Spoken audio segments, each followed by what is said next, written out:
And we have been transitioned. Hey, we've already got people in the comments, so yay.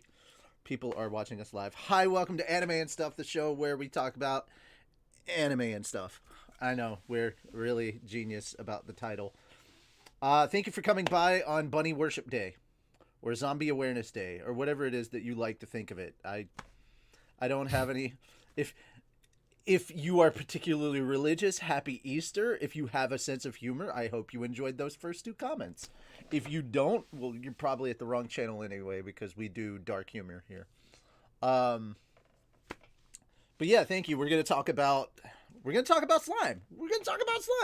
I am here with JoeFreshest, who unfortunately had a bit of a YouTube kerfuffle over the last couple of days, and it is not something we at PhatDog are unfamiliar with. We are used to YouTube and its TOS and its copyright nonsense, and I'm trying to keep the words bullshit and fuckery out of my mouth as much as it comes to talking about their copyright system.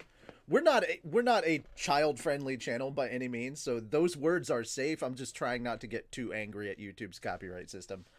But yeah, that's it. Basically, we're going to talk about slime, and like I said, you have been warned. We did say we were going to talk about spoilers. Let's just jump right into it. Everybody's simping for Veldora, so yeah. He's back. He's back. I told you cool shit was going to happen in the next episode. Yeah, it was cool, man. I didn't expect that though. I thought it was. I mean, I thought when he came back, he would just be a big ass dragon, but now he's like a person. Is human.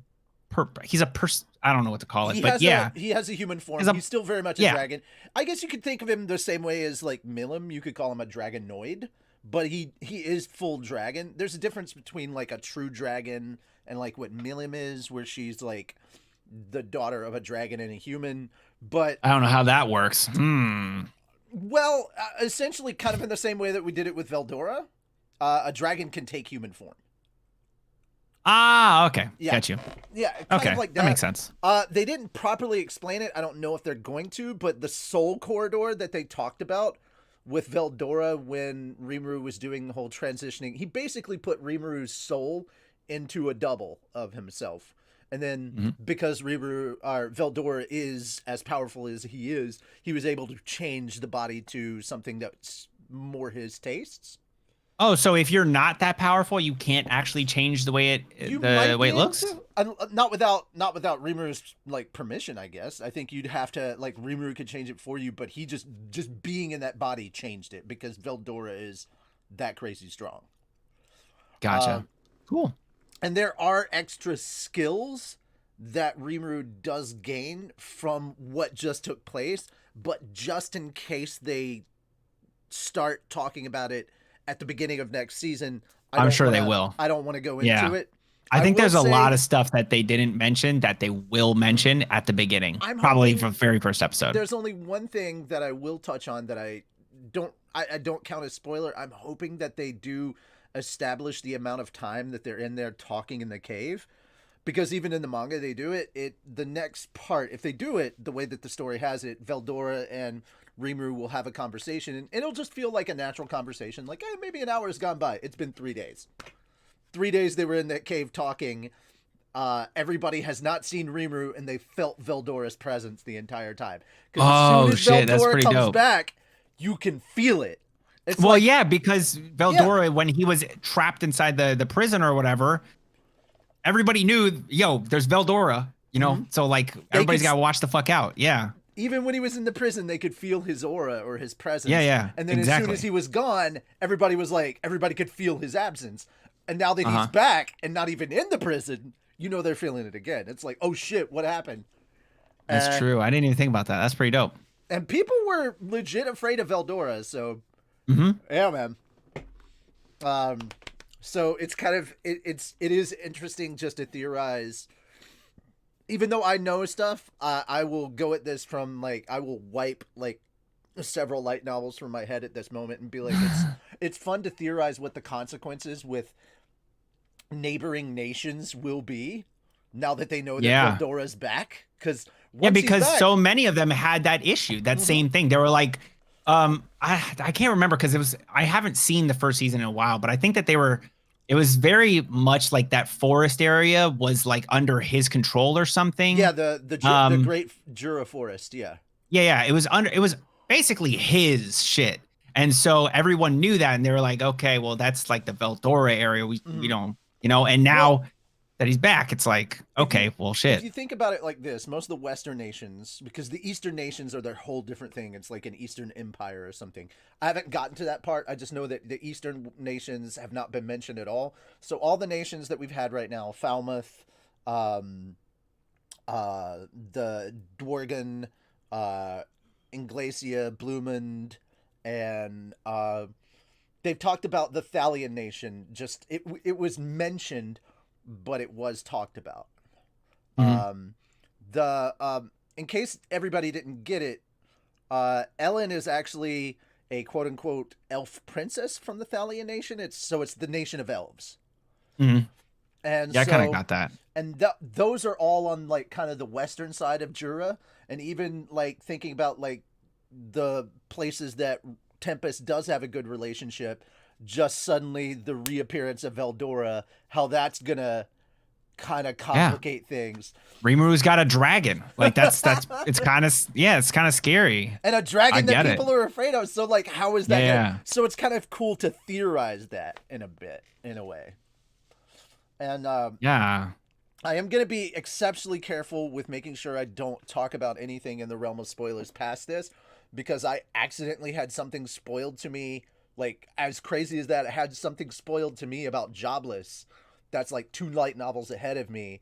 And the moment I found out, I was devastated. I was like, I can't unknow that. Please, internet, don't show me that stuff. Yeah, man, I'm super careful with all.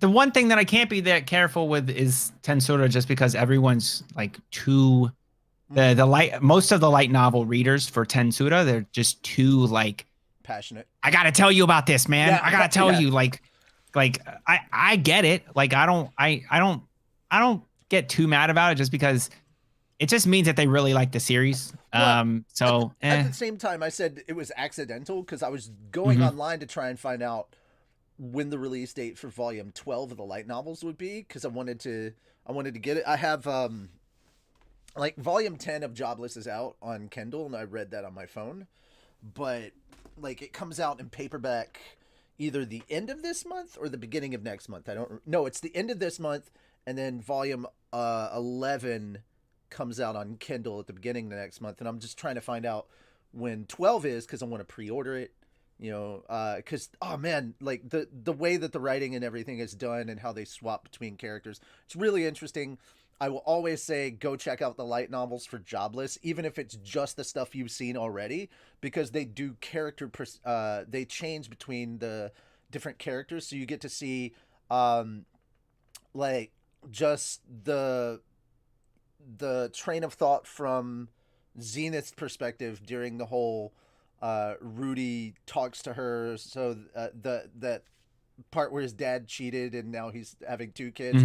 You're literally seeing it from his mom's perspective, and like, oh, that's cool. Yeah, and she's like, she kind of knows what Rudy's doing, but at the same time she just gives in, and it's like, it's really cool to get like those little things, even though you know what's going on, you don't know everything that's going on. So it's another one of those kind of moments. But back to Slime. That's pretty dope. Back to Slime. What were some of the all right, of course the second half of Slime is what everybody's talking about right now, of Slime season 2. They're talking about the second half, because the second half is supposed to be so much better. Well, no. The second half of this part is what I'm talking about. Oh, like, yeah. Well, the second half, because the first about that. The first half was your typical kind of world building, relationship building stuff. Yeah, apparently it was a lot of catch up. Like that's what everybody said. It was like kind of catch up, because the first season, because like for me personally, when they introduced the whole Mulan and Yum relationship, I was like, why do you care about her, bro? You known her for like 2 episodes, but apparently it was like months, and they've been together for so long. They've been traveling for so long, but like it looked like they'd been traveling for like 1 episode together, and it was very confusing. But that's because things were out of place. The way that they ended the first season, they did it like in a way where they could end it on a note. and they didn't really. They made it seem know? like Hinata was about to show up in the very next thing.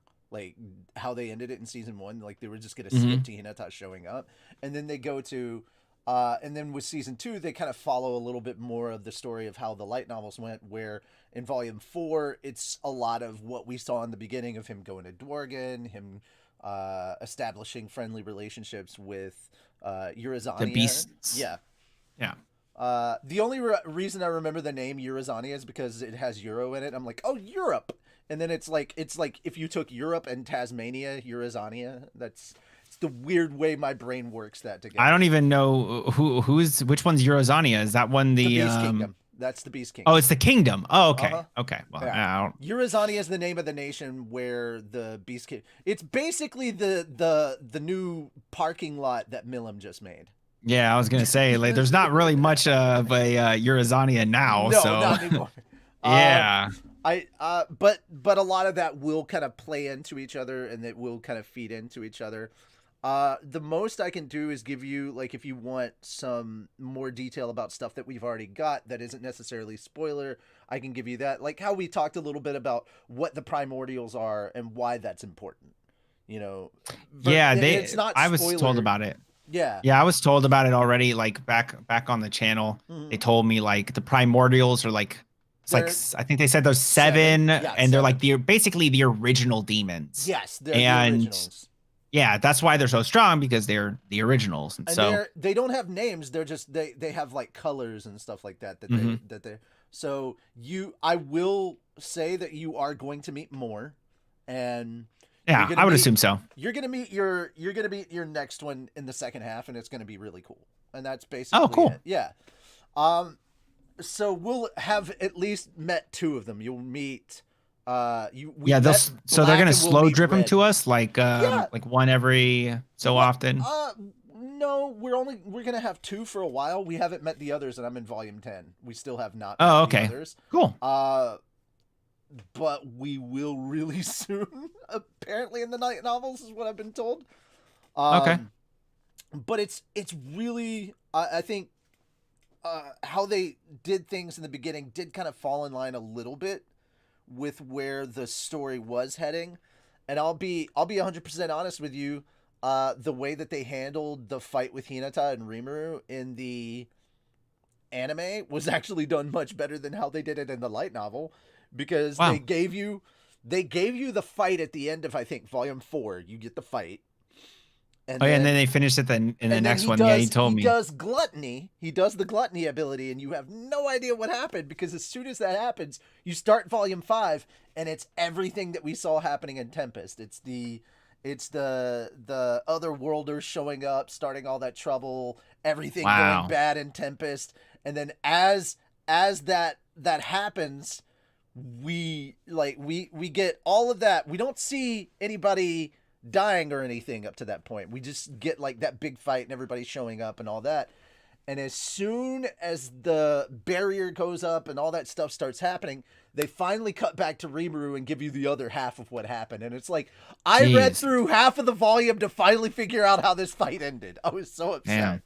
It's tough, man. So I got to give the anime props for actually, like, even if the timeline was kind of shuffled around, I think they did the fight with Hinata better. Well, I think all that was supposed to be happening at the same time anyway. So, it was. Yeah, it really was. Exactly. Yeah. So it's just like, they just decided to handle it in a way that works better for anime form. That's what a lot of anime does. Like, they'll just like adapt something in a way that works better for anime. If the original way just doesn't work good for it. Yeah, that's what they did with. I'm pretty sure they've done that with Mushoku. They did that with Kumodesu. Like, because I hear that specifically with Kumo, they just like they cut out a lot of the you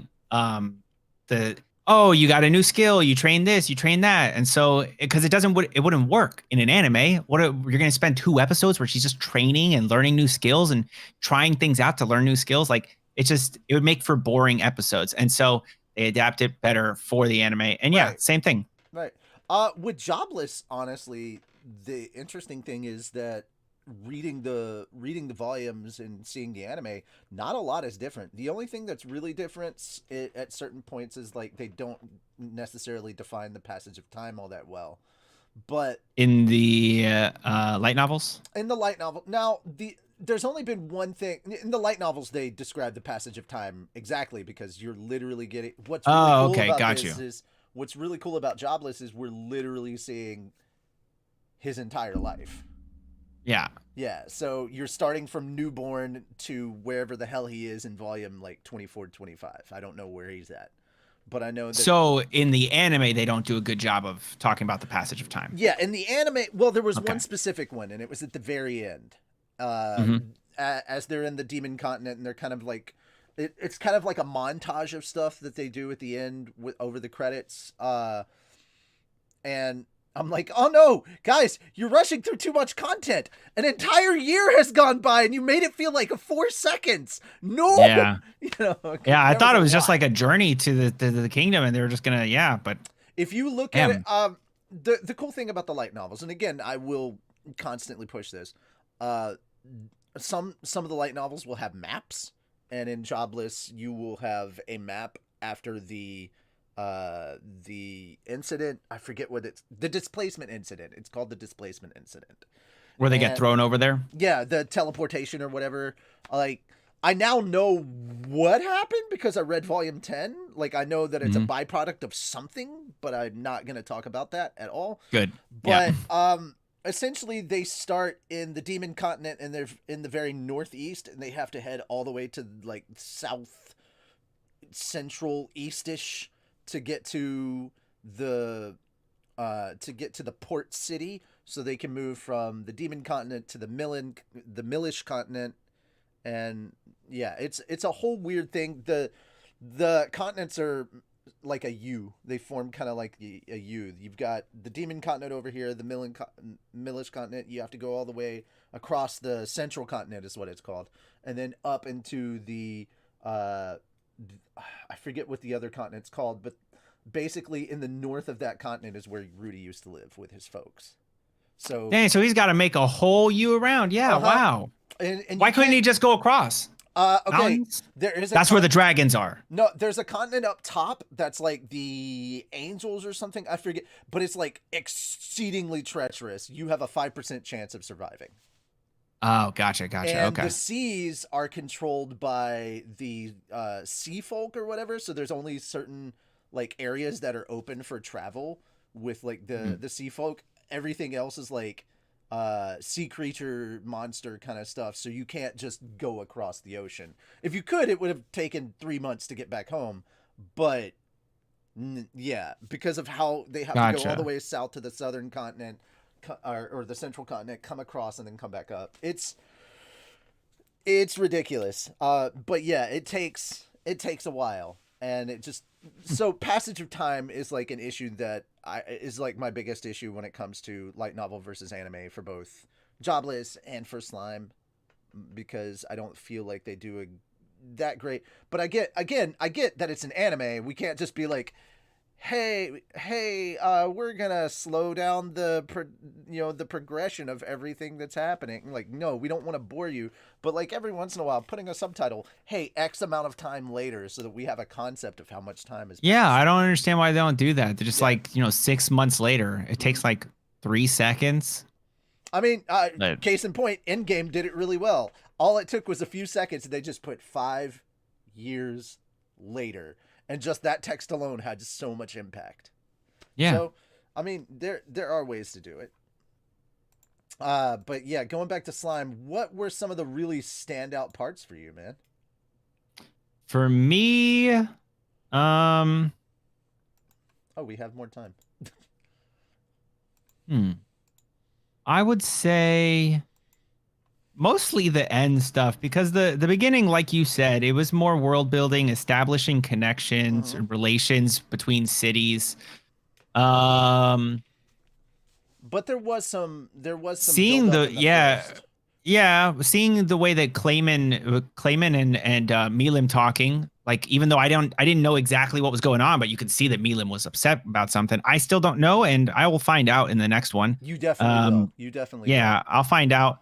I mean, my first thought was that, you know, he's playing her, but you know, I think we spoke about this, and I think you said like, there's reasons. This is what you there are told me, reasons. and There are reasons. And yeah, that's all I so will. yeah, Mhm. and that's cool. That was one thing that stood out early. I like the fact that Rimuru was learning how to be a leader from Dworgen. what's the oh, it is Dworgen. Okay, Yeah. yeah. That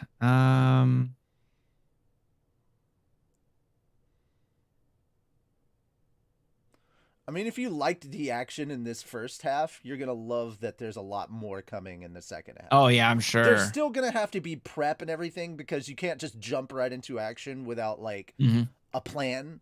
I mean, some people like that, and that has been my biggest criticism of like the comments. And guys, do not look at the comments on Verve when new episodes come out. A lot of the Don't time, look at the it's comments for toxic. anything about Tensura. You will be spoiled 1,000%. There's no way to avoid it. You can't just like, oh yeah, no. Well, They will spoil for you. You will get something ruined. I won't Guaranteed. check the comments. I won't check the comments until after I've watched the episode first and foremost, because most of the time it's about that episode.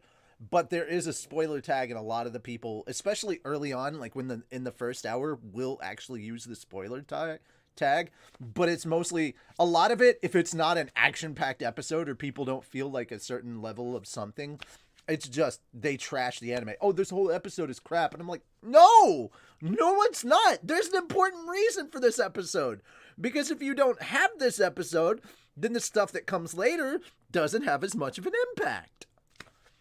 You have to get to you have to have the planning episode. I get it. It's not as much fun. It's boring. You want to hop to the next stuff, especially if you know what's coming. But that doesn't mean that the planning is less important. It's still necessary. Yeah, they have to set it up so that there's more impact when it does occur. Like, I get that. That's like with that one episode where they're just literally sitting at the fucking table the whole time. Like, that episode, it pissed me off for the same sort of reason. It's just like they're sitting there, but I already know why everyone is mad. I already know what everyone wants to do, you know, because they built up to it. And, but again, like, yeah, I was like, okay, I guess, you know, you want to do the planning. So that way there's like a real reason for this. And okay, we'll go with it. But also the point of that episode was also to establish to all of Rimuru's followers, his monsters. He was like, hey, there's a reason that I said, you know, don't hurt humans. I used to be one, and I still think of myself kind of as one.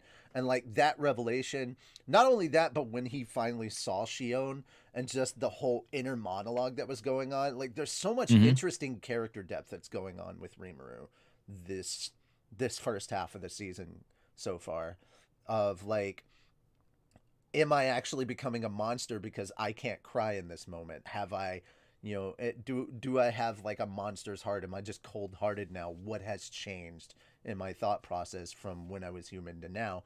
And it's that kind of like internal kind of conflict that's going on within Rimuru that I thought was so interesting.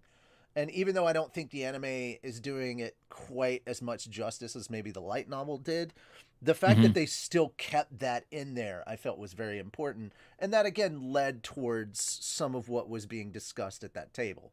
They did have a planning phase, but also it's kind of like Rimuru's just like, okay, I'm no longer going to hold this in as a secret. I'm going to let everybody know, guys, I used to be human. I was killed in my old world, and I reincarnated like this.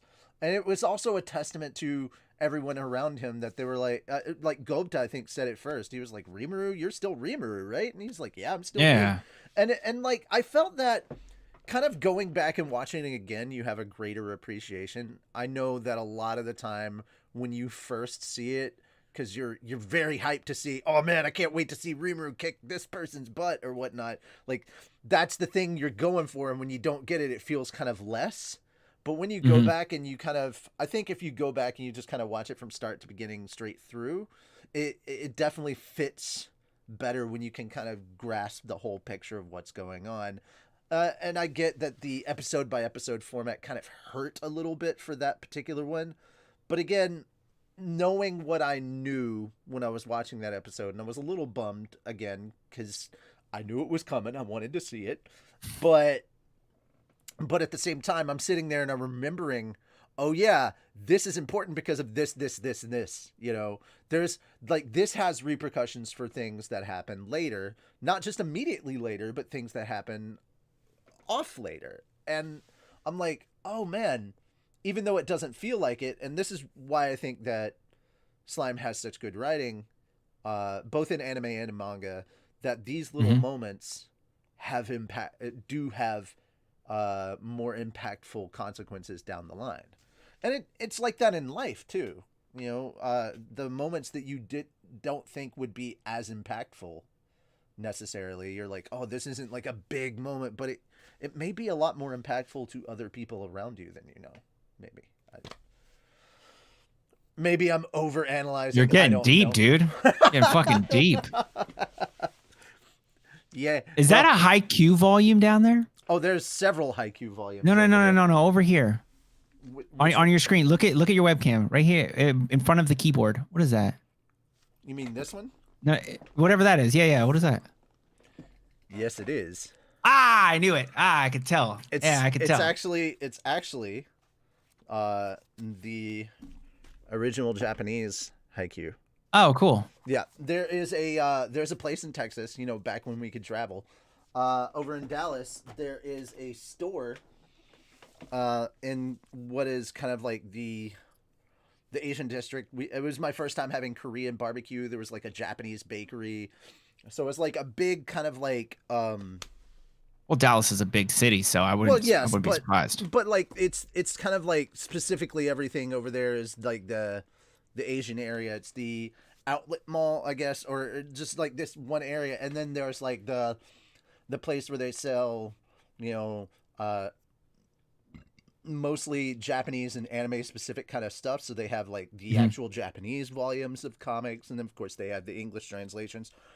So I was taken there because, well, first off, it was pretty cool, and also secondly, I was informed this is where a lot of the people that write the scripts for Funimation go to pick up like the light novels or the manga for stuff. Oh, cool. So that they can read and find out, okay, here's where the story is going, and figure out how to adapt it from a Japanese language to an English language. Because not everything that is said in Japanese, I know there's a lot of people that are like, stick strictly to the Japanese. Well, you can't. A lot of it doesn't translate. 2 reasons. Number one, and this is something that as an abridger, I think is stupid and ridiculous. You cannot edit the animation in order to make the flaps fit to the actual it's got to always that was said in Japanese. So now you have to match the flaps, which means you have to take dialogue that was in Japanese and shorten it. Even though it would make less sense. Or extend it sometimes. Or extend it, yeah. So you're not allowed to do it that way. Otherwise, they would be you would probably see that the dialogue would be a bit more faithful to the original Japanese script. I find that silly, but there's apparently legal reasons why they can't do that or something like that. Even though it's not that difficult to make flaps longer or shorter, it actually save a lot more time and cost, but whatever.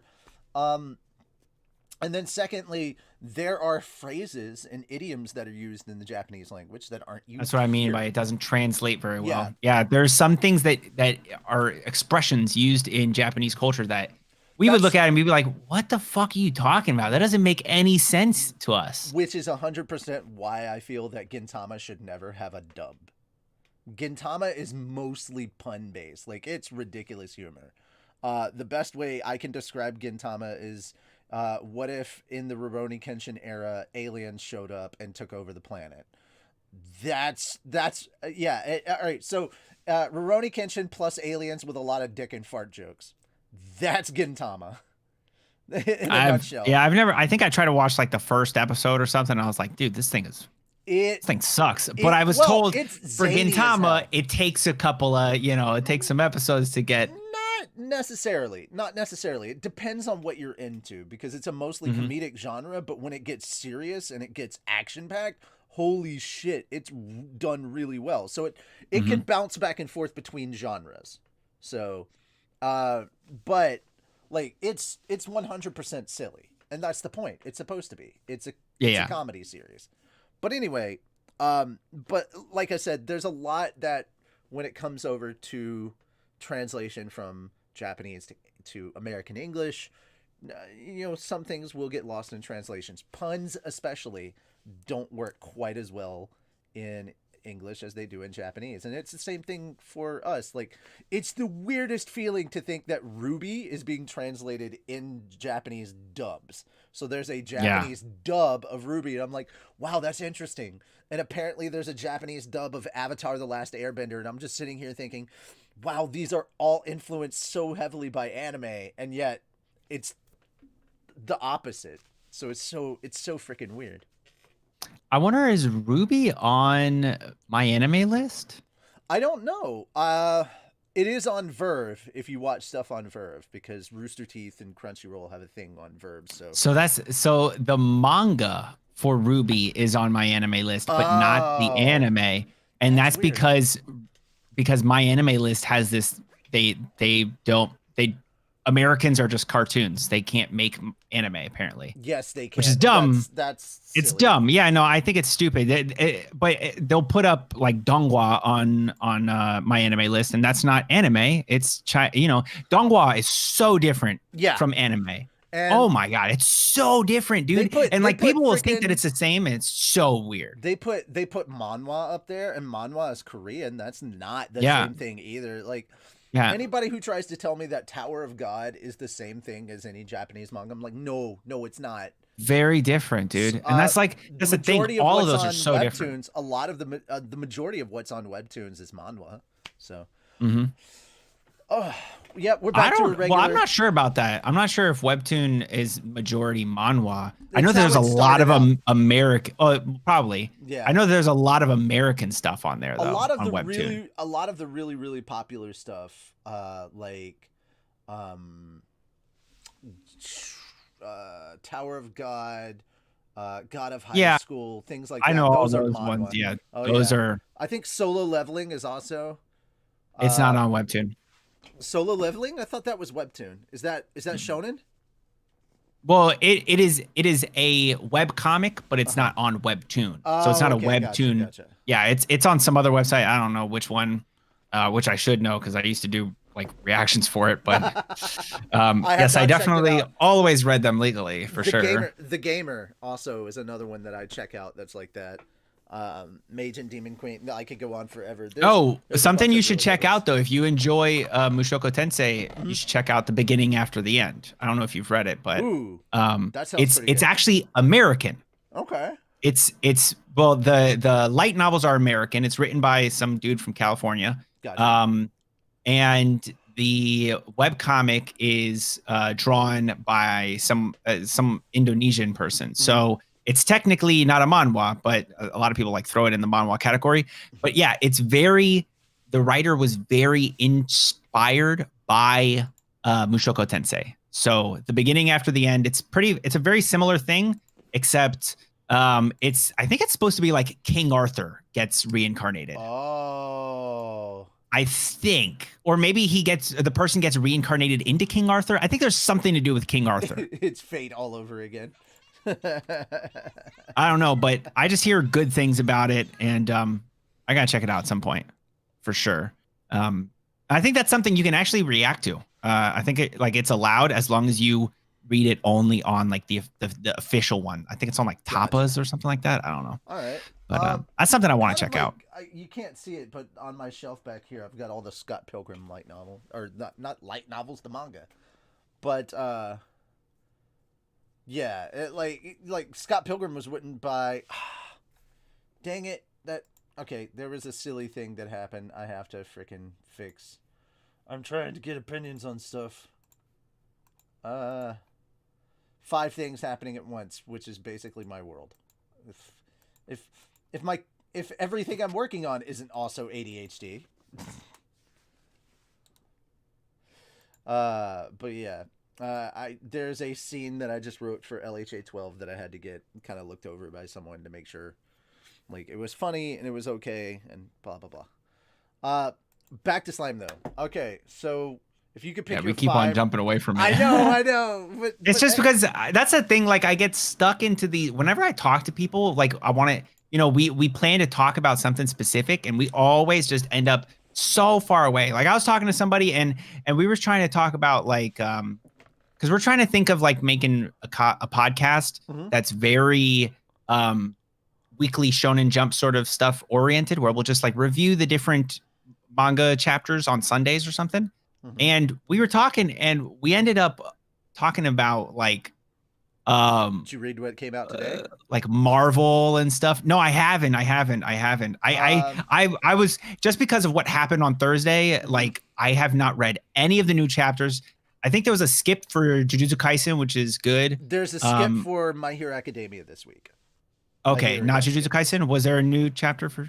I don't know. There was no chapter. I have not been reading Jujutsu Kaisen specifically because I want to wait. Has season 1 of the anime ended? Yes. Okay, cool. Because I wanted to just binge watch it. Binge it. It's so fucking good. It's better than all of the other ones. Well, maybe not. But listen, here's my on your taste. I think it's going to depend on my taste. I think that you will enjoy it a lot. I did watch the first episode and I was like, this is okay, but why is everybody raving about it? So that's the problem. The first like even in the manga, like it takes like a bunch of chapters to really get into it, because like the beginning premise is very like, okay, yeah, standard shonen, like, oh, okay, so you're telling me this is basically fucking Naruto right here. He's got fucking to be fair, I did not fully fall in love with Naruto until Gaara versus Rock Lee.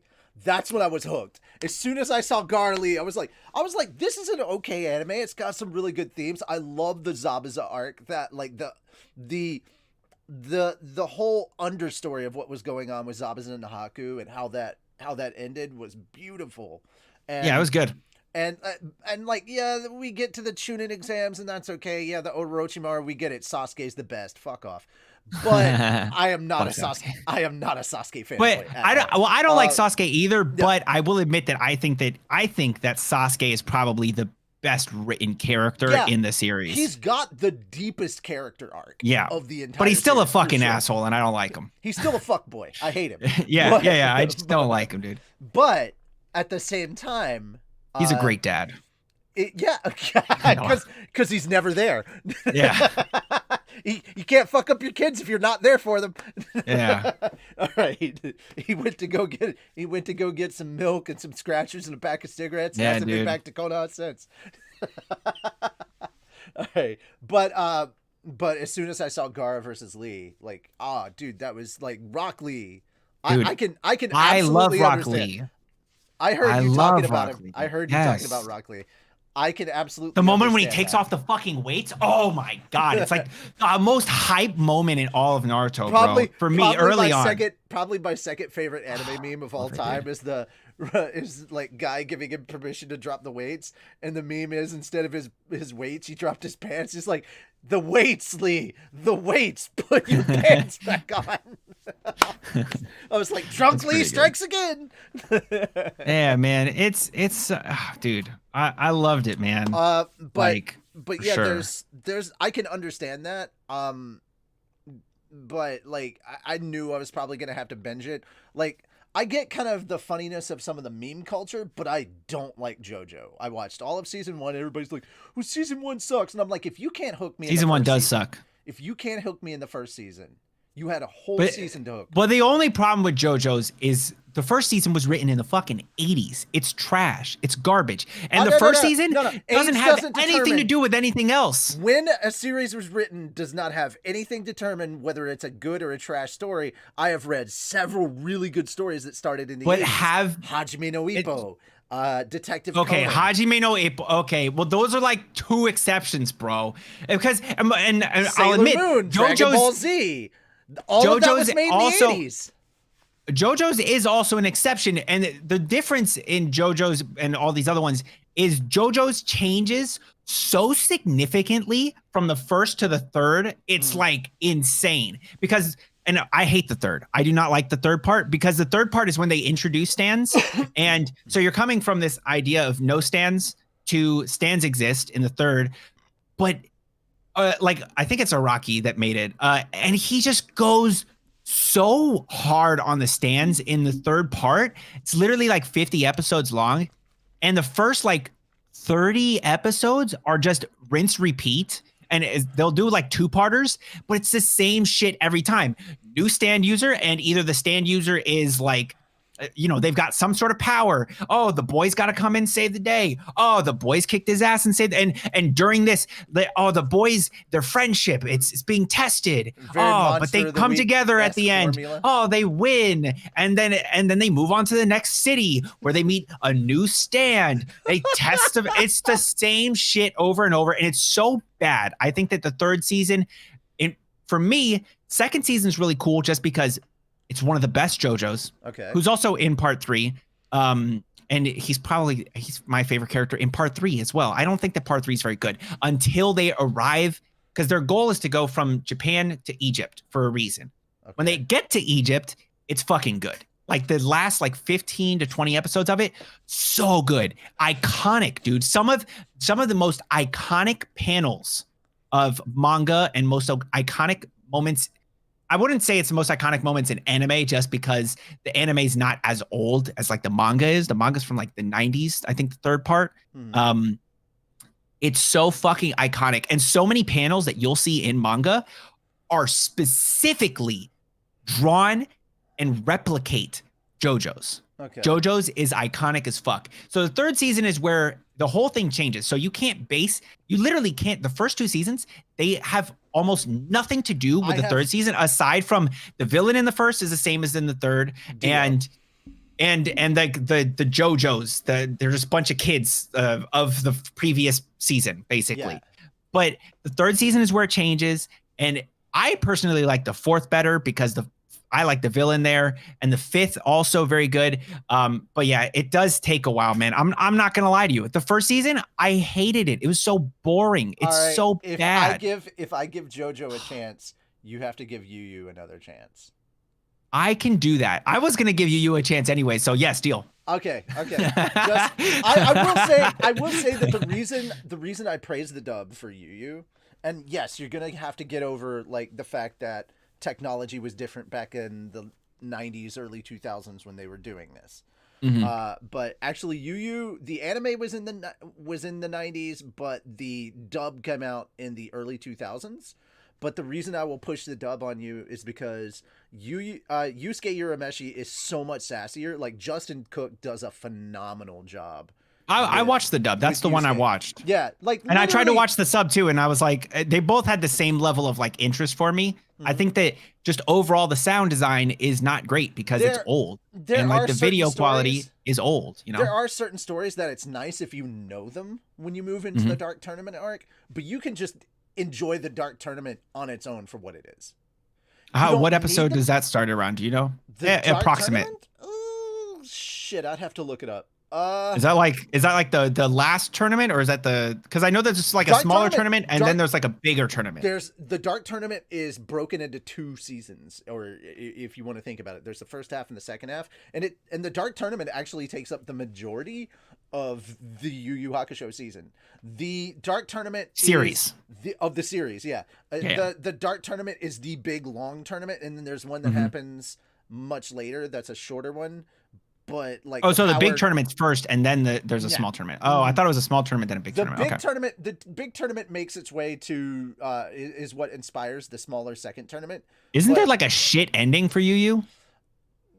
No, yes, it's just rushed, right? It's rushed, and that's the anime side of things. That's not sub versus dub. That's just the anime versus the manga. The manga had more of had a better ending.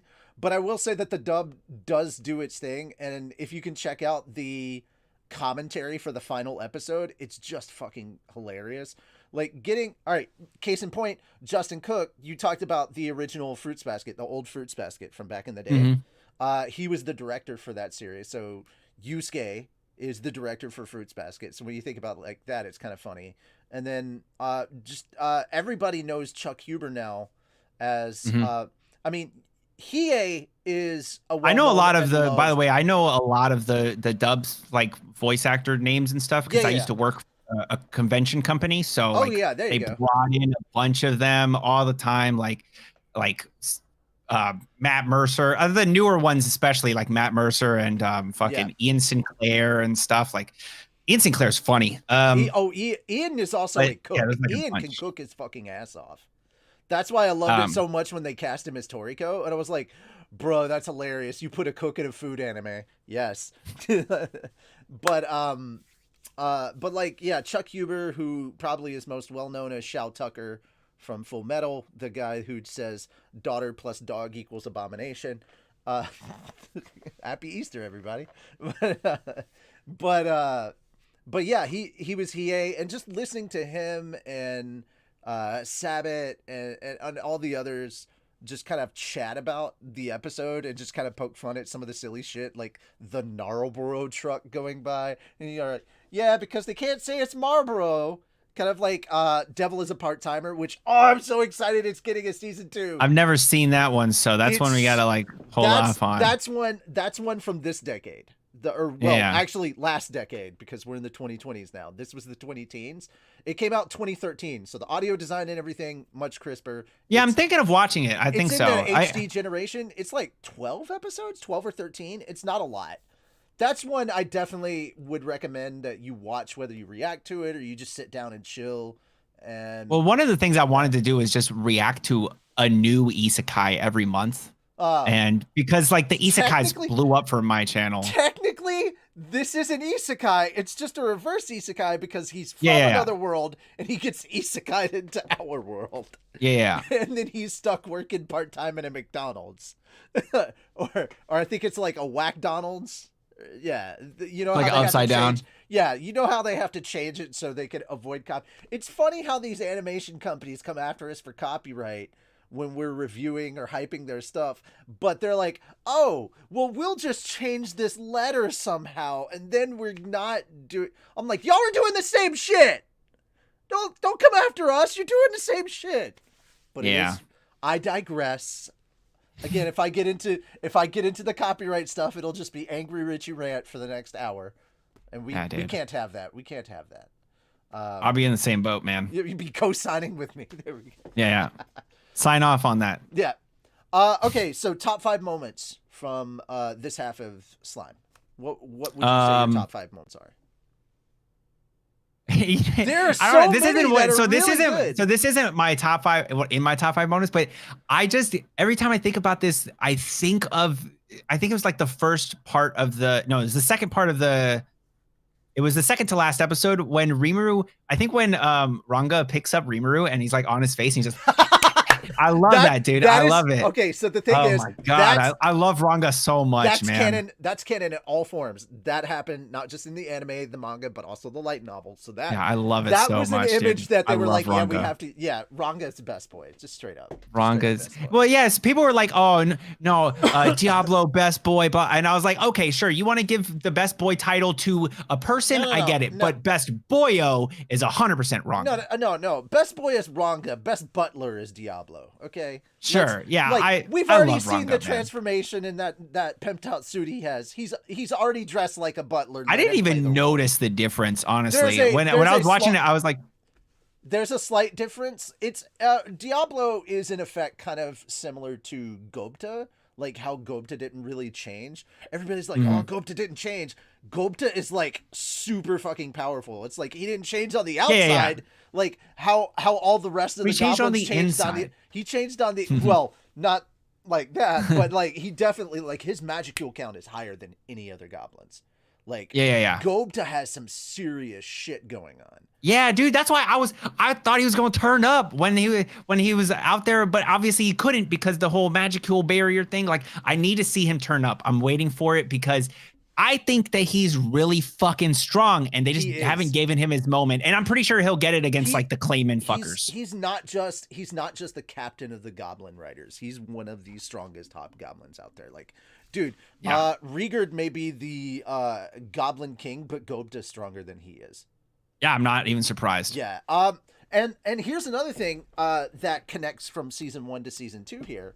When he shot that lightning out of his sheath and everything, remember when he fought against Gabiru? And one of the things was, if you win, we'll make you a new sword. I'll have Kurobe make you a sword. That's the sword that they made for him. So that carried over. So cool. we got like this little moment that was just like a one-line kind of thing that happened in season 1. And then we got to see actually what it was. And it's actually the sheath It's actually the sheath. They had something built into the sheath that he could fire black lightning out of the sheath. It's That's cool. really, it's definitely dope. So yeah, that was his new. That was his new weapon that he got. That's really, really cool. And there's more growth to go up to as time goes on, and I can't wait for people to experience that, especially in like later seasons. I really hope that Slime continues going at least to a season 3, season 4, stuff like that. It will just because it sells so well. Well, not only that, but I have a strong feeling we're going to get a confirmation of season 3 before season 2 is over, just because of the content that's coming out next half. It's like, good. The whole reason that more anime comes out for and more seasons come out for an anime is all based on sales. Because that's the only reason that anime is produced, is just so that they can sell more volumes of whatever, light novel or manga. And so if it sells well, they will make more. And that's why there's like, there's like confirmation for Chainsaw Man and Jigoku Raku, why they got confirmed, and they have their animes coming at the end of the year. Those are Shueisha manga. Demon Slayer season 2 got confirmed. Well, Demon Slayer season 2 got confirmed just because the record breaking I think like Kimetsu no Yaiba destroyed One Piece manga sales, like shattered. Yeah. It is the highest selling. Was it during the Japan. first season? Yeah, this is stuff that happened last year during COVID time. It slammed. Well, even before then, I think that it happened with the first season while it was airing. Sales started rising like crazy, and the manga hadn't finished at that point in time. It was still going on. It finished about halfway through. I do want to point that out to you because that was something that happened in the stream. I would say go back and reread the manga. I don't think it holds up as well on a week-to-week basis of reading it, because you're like, really, that's all I got this week? But when you're kind of like those arcs from before, when you can read them kind of straight through, I think they work better. Well, I read all those arcs straight through because I started reading it. I think it was the second to last arc that it was the training arc right before the final arc. Right. That's where I picked it up and started reading it through. Or maybe it was the arc before that. I don't remember, but I think it depends on how they do it. But I honestly, as much as I understand where you're coming from with the Infinite Train, and you're like, that's the best one, I actually think what's coming up in season 2 is my favorite. The Red Light District thing, that whole arc there, like, God, that is my favorite arc and always will be. Oh shit! Hey. My Right Stuff order's coming on Monday. Yay! Let's go, dude. Let's go. That's awesome. I didn't actually. Okay, this is weird. Amazon, give your people a effing break.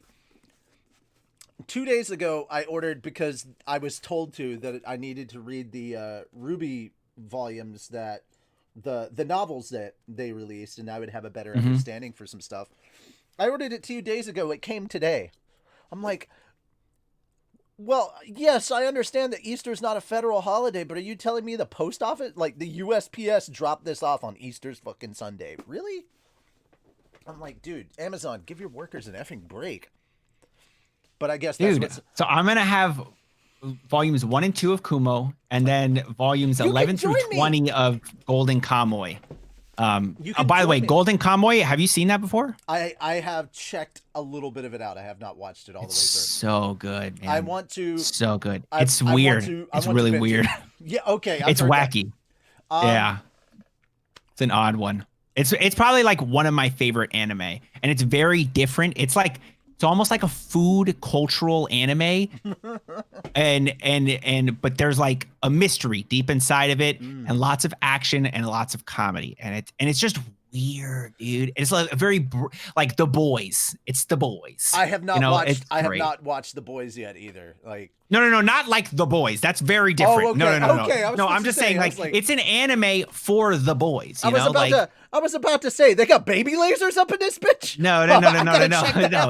Very different. No. You heard it here, ladies and gentlemen. Not like The Boys. Golden Kamuy has baby lasers. You heard it here. Yeah, The Boys is graphic. Okay. Oh, have you heard of that new cartoon, The Invincible or Invincible, something like that? I know that it's just coming out. A lot of the stuff this season, I've got like a packed list of stuff that I have to watch. Like my schedule is a little bit like yours.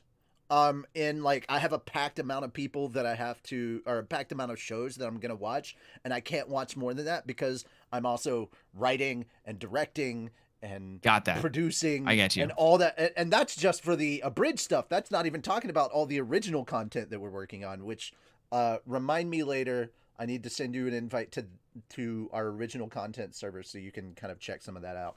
You are gonna get access without paying. So, cool. Yeah, there you go. You don't have to throw money at me to get that. Because all I ask is like, hey, if you like what you see there when the time comes and we're putting it out, you wouldn't if you promote it just, I mean, not like majorly promote it, but just be like, hey, there's this cool series that's coming out from PhatDog Studios, this original content.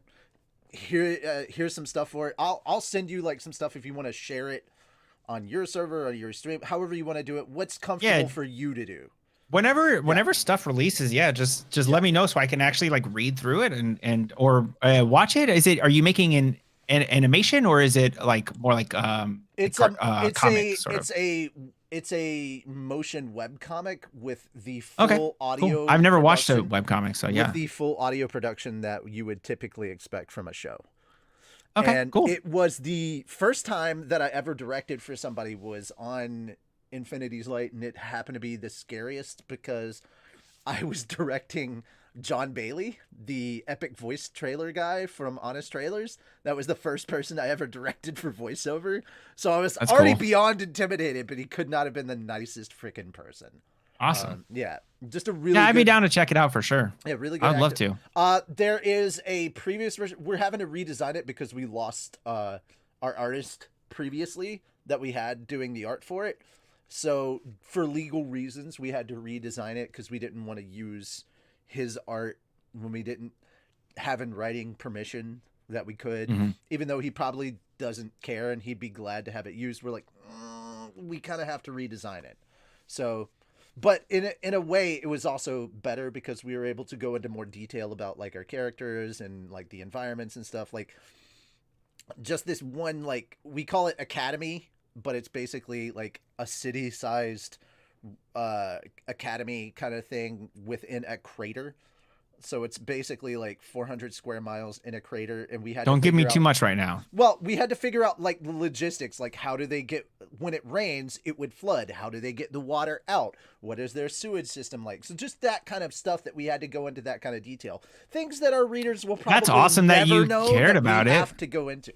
That's awesome that you cared about it. Yeah, because there are things that nobody will think about for a series. It just don't. It's a plot hole. It's like it doesn't make any sense. Like if you think too hard about it, like it just doesn't make sense. And I feel like those are series I watched recently where I just thought a little too hard about something, and I was like, yeah, I don't understand how this works out. I think it was Kumodesu.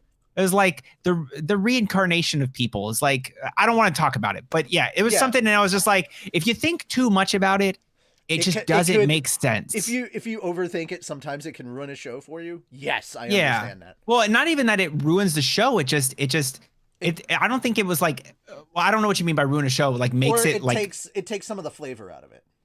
Yeah, sure. Yeah. Because now you're thinking about this instead of just enjoying the show. And just instead of you're thinking like, oh, that doesn't make any sense instead of just enjoying it. I get you. Yeah. At a certain level, there has to be a suspension of disbelief. Okay. So my top 5 moments. Yes, that was what I was trying to go back to. Good. My top 5 moments. Here we go. Okay, my top 5 moments. I'm gonna say, obviously, seeing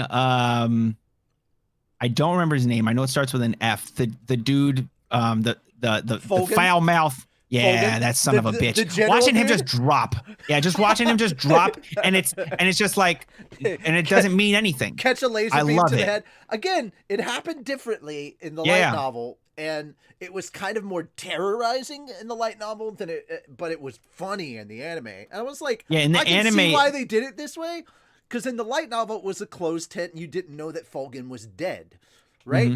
So they have this entire conversation after Fulgen has left, and then they Razin opens the flap to the tent, and Fulgen's just standing there, like he's standing dead. Same thing. He took 2 steps and was immediately dead, but like he's just kind of standing still. He's like, Fulgen, what's wrong? Grabs his shoulder, and he just falls. Hole in his head, hole in his heart, dead. And in that, everybody just panics, and it was more terror-filled than comedy-filled. But I can absolutely understand that because I was right there with you. As soon as that happened, I was like, I laughed out loud, went back. I was like, that didn't happen the same way, but I kind of like it. Yeah, I like it just because like how they made him seem so meaningless. You know, they just like, it was just like he's done, and then they just moved on. Like it was just like, you know, nobody, or like, well, they you know, they cried about it like, oh my god. Nobody on that battlefield was meaningful. Death was so just I just don't know the word for it. You know, it's just watching him collapse. So for everybody that was like, oh, everything was too quick, they didn't get what they deserved. Wait till next half. Oh yeah, I'm sure. If you think those 3 survivors are not getting what's coming to them, I'm just telling you, the sweetest thing, without telling you what happens to them, the sweetest thing is all that you need to know is that the person that is in charge of their torture and interrogation is Seaon. Great. Who has no chill. Yeah. that is the revenge right there. Just I will say, unfortunately, I was spoiled. I don't want us to talk about it, but I was spoiled what Seaon's gift is.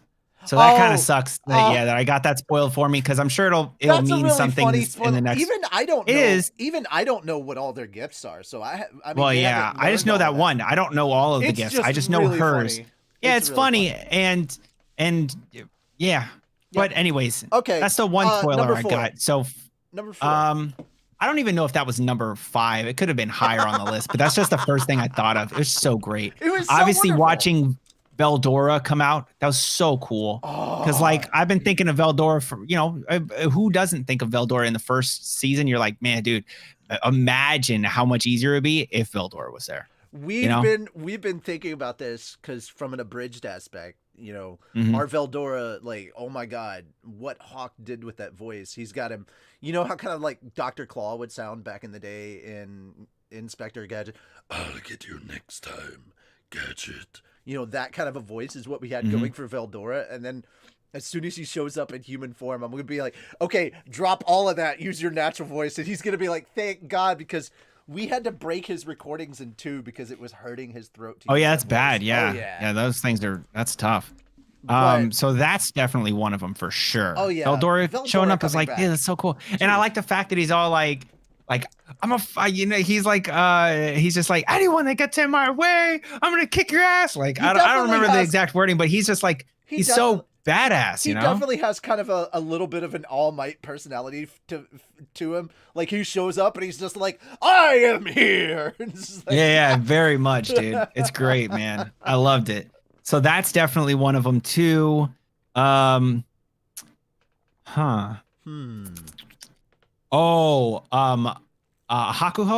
what's the name?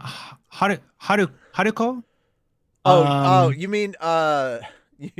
Jiraiya. Hakuro, yeah. I just keep thinking of it as Jiraiya because it's Jiraiya's voice actor.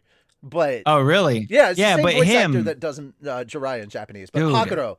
Him beating the one guy's ass was so satisfying, dude. It's so satisfying. The beheading, and he grabs the head after it spins in air. Oh, it's so cool, man. The fact that he's still alive, dope. The fact that he's still alive while beheaded for the length of time that he is, and his thought processes go. So to him, it was an eternity before he died. Yeah, dude. That's crazy, man. I'm so glad they left that in the anime. Yeah, he's still alive while just because of his own skill ended up backfiring on him. And that's then so cool. To add on to that, when Hakuro shows up later in the episode and just tosses his dead friend's head right there, and he's like, yeah, you just see it. It's like, oh, savage.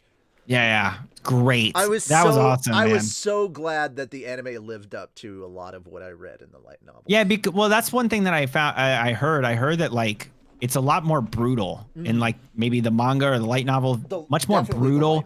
And they just can't do that in the anime because the anime is, you know, you have to have the right time slot and like stuff for your anime to be more brutal, for sure. For sure.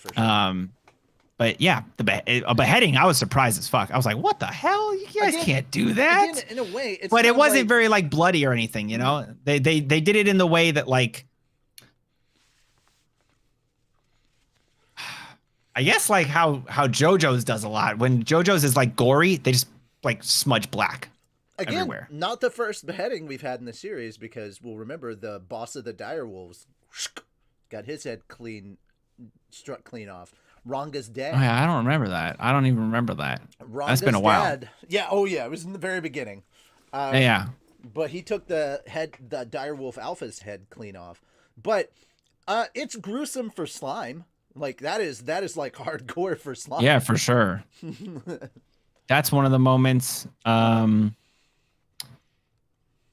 Yeah, just I feel like a lot of it is just towards the end. Oh, I liked when when Rimuru and the goblins and the dwarves snuck out to go to the one like the elf place. Yeah, that's great, dude. That was great. The butterflies of the night or whatever it's called.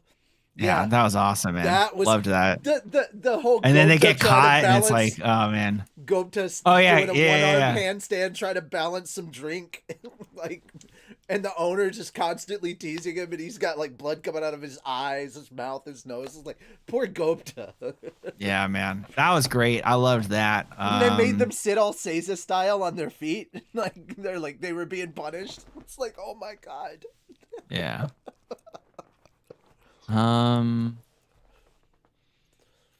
Yeah, I don't know. Early on, like that's like one of the main moments that stuck out, but I didn't really care for the Hinata's fight. I didn't think it was all that much for me. For me, I was just like, okay.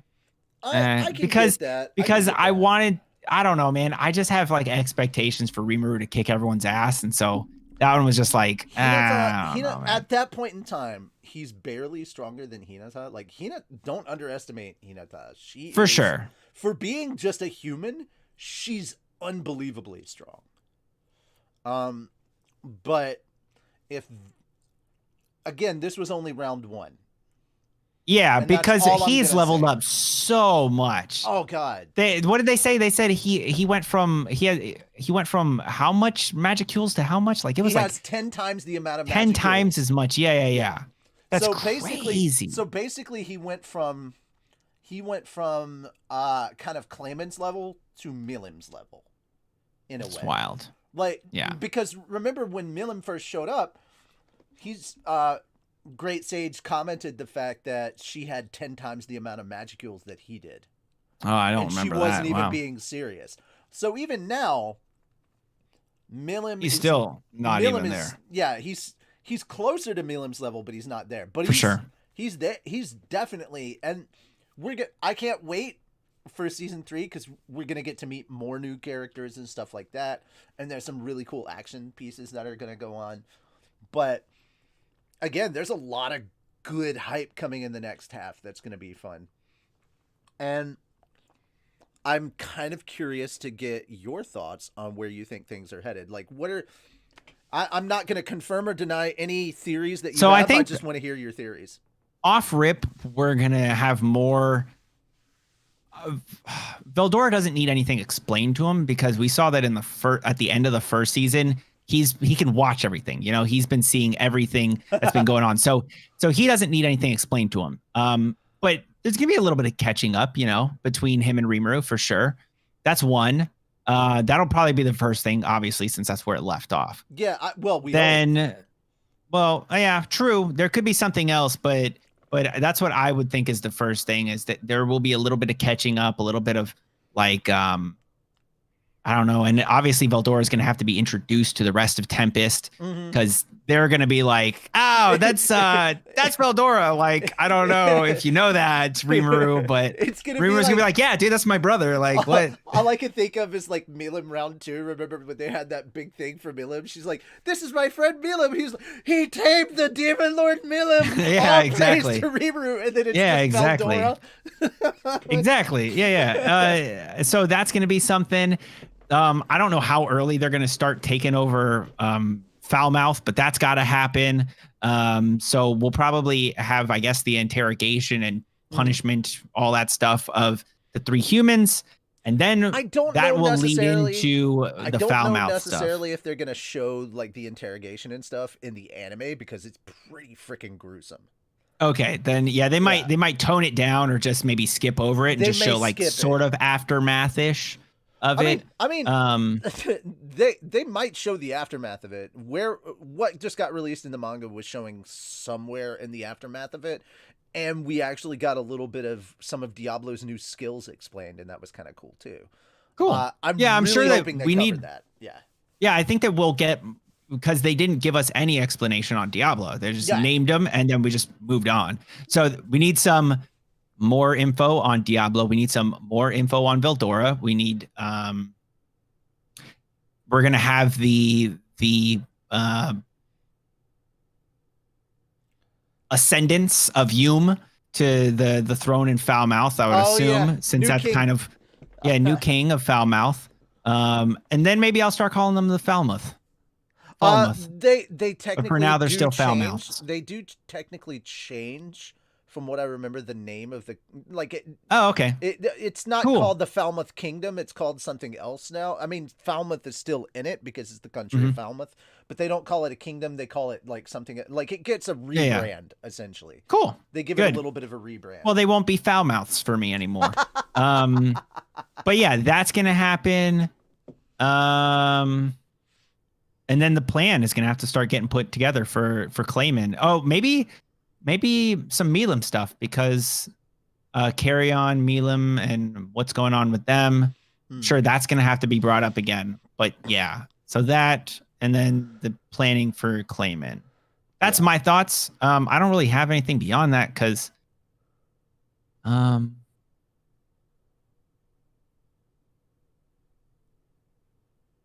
no, you're good. You're good. I think that's it. I can't really think of anything else. You've named pretty much everything that hasn't been like that was left off. Yeah, that's where we've all left off. Yeah. So yeah, that's kind of a good jumping off point from for theories and things like that.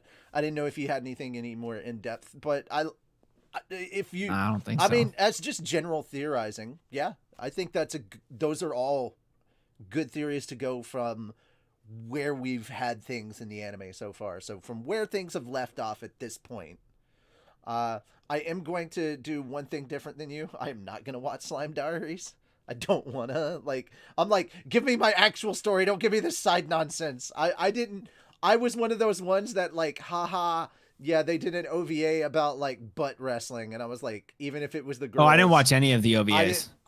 The kids one, they had like a 5-episode one that was about the kids, and that was really good. I would suggest doing that because Diablo does show up again, and this is before everything goes down. So it's really, really kind of you get a little more of Diablo before he shows up, and it's called Diablo. But not just that, you also get to see the kids actually use their abilities. Like it's like, yeah, Rimuru has taught these kids pretty well, and how they're able to use their abilities now that they have those little now that they've been kind of healed in a way with how they can use that. It does fill in kind of like a little bit of a hole, and I will say that watching that made a little bit more sense when I jumped to the beginning of season 2 of the anime. It made it fit a bit better instead of like, why didn't we immediately jump to this? It's like, oh, okay, so we're starting from this point, not this point. So it did make things a little bit better, but there were 2 fan service OVA episodes that I was like, I don't know. I mean, yeah, if you're into that, cool. I'm watching Slime Diaries just because I don't know, I like the universe, so I would like to see. I don't know if I'm gonna finish it, but I know I'm gonna start it, and I want to give it like 3 episodes at least and just see if I enjoy it. Then I'll keep going, and if I don't, then I'll probably stop it. Unless I'm getting lots of views, then I'll just keep going. Yeah, I think I'm gonna wait to see what the verdict kind of is on it, and see what all goes down in that realm of like, is it worth watching? Is it not worth watching? I'm not necessarily going to take my cues from the internet, but like if my friends are watching it and they're like, oh, this was really cool. And I'm like, okay, cool. I'll watch it. But essentially, yeah, I'm not big on that. Yeah, I get it. I don't actually have to jump on with the Ruby stuff. So it's like everybody suddenly realized, oh no, it's Easter. I probably shouldn't have. And I'm like, yeah, there's a lot of that going around. Uh, so we're not talking about Ruby today. If you still wanted to talk about Spider later, that's fine. But I understand if you got other plans. Yeah, I still got kinda... a couple of videos to do. All right. Well, we've kind of sort of talked a lot about slime. Yeah, we went off tangent, but that's par for the course for anime and stuff, dude. That's nothing new. And I'm not gonna try and reel us back in until we've gone off topic for at least like 5 minutes, and then it's like, maybe we should talk about slime again, you know. But I will. I actually do like the Hinata fight because it, number one, it shows that Rimuru is not as all powerful as everybody thought he was. They're like, oh, he's so OP. I want to see him kind of get his ass kicked, and then when we finally see him get his ass kicked, it means something. It hurts. Mm-hmm. Like there's weight to that. Yes, Hinata should have listened instead of just outright assuming everything. But I mean, that's something that happens in human nature, is like we hear something that we want to believe, so we believe it, so we assume all these things are true, even if we don't have all the information. So I can kind of see that. And to be fair, the whole reason that Hinata did that was because she wanted revenge against the monster that killed Shizue, and technically she got it. Technically. So there you are. I mean, she didn't win. I love the fact that Rimuru calls it a draw. It's like, yeah, we'll just call this one a draw. Also, his slime form had a lot more human, like, physical reactions. I like it when that happens. He had tiny little hands. My favorite was, like, during the whole password thing with Benimaru and Rimuru. Yeah. About the cooking. And it was like, no, it's what you told me to say. Yeah. I like that. He was sitting there like, ooh, give me a good answer. And he had like the little hands and stuff. He's like, yeah. And then Raphael's like, oh, sorry, I don't got an answer. And he's like, oh, come on. Rimuru's slime animations were really, really well done. I like it when he has the arms and stuff too. I think it's a lot cuter and everything. Yeah, for sure. I liked when he was sitting there like, on the mound. My number 3, as much as I love Megiddo, I think I really enjoyed Merciless in the anime even more, where it was pretty cool. Where like holy shit, you could tell that the back half of the series is where the budget went. Yeah. But like they just watching the sky darken and all the souls come out, and he just om nom noms in one shot, and then of course Diablo being summoned and wrecking Rasen's shit was my number 2, and of course number 1 for me, because even though I understand why there was confusion and I had more of a heads up because I'd read the light novels, but seeing Raphael take over Rimuru's body, and how difficult it was to evolve Great Sage into Raphael, and then true, like it's like, yeah, that's the thing I liked about slime here, is that both in the light novel, the manga, the anime, it did not they did not sit here and go, well, all these things he can just obtain so easily. It's like, no, all the stuff that came together to make this happen was unbelievably difficult. Things had to be sacrificed in order to gain the ability to revive everybody. And I need to at least clarify a misconception. Rimuru didn't suddenly gain the ability to resurrect anybody at any time. This was a one-time deal, and it took all of that to happen. He had to become a demon lord. Great Sage had to evolve. He had to grab an insane amount of magicules.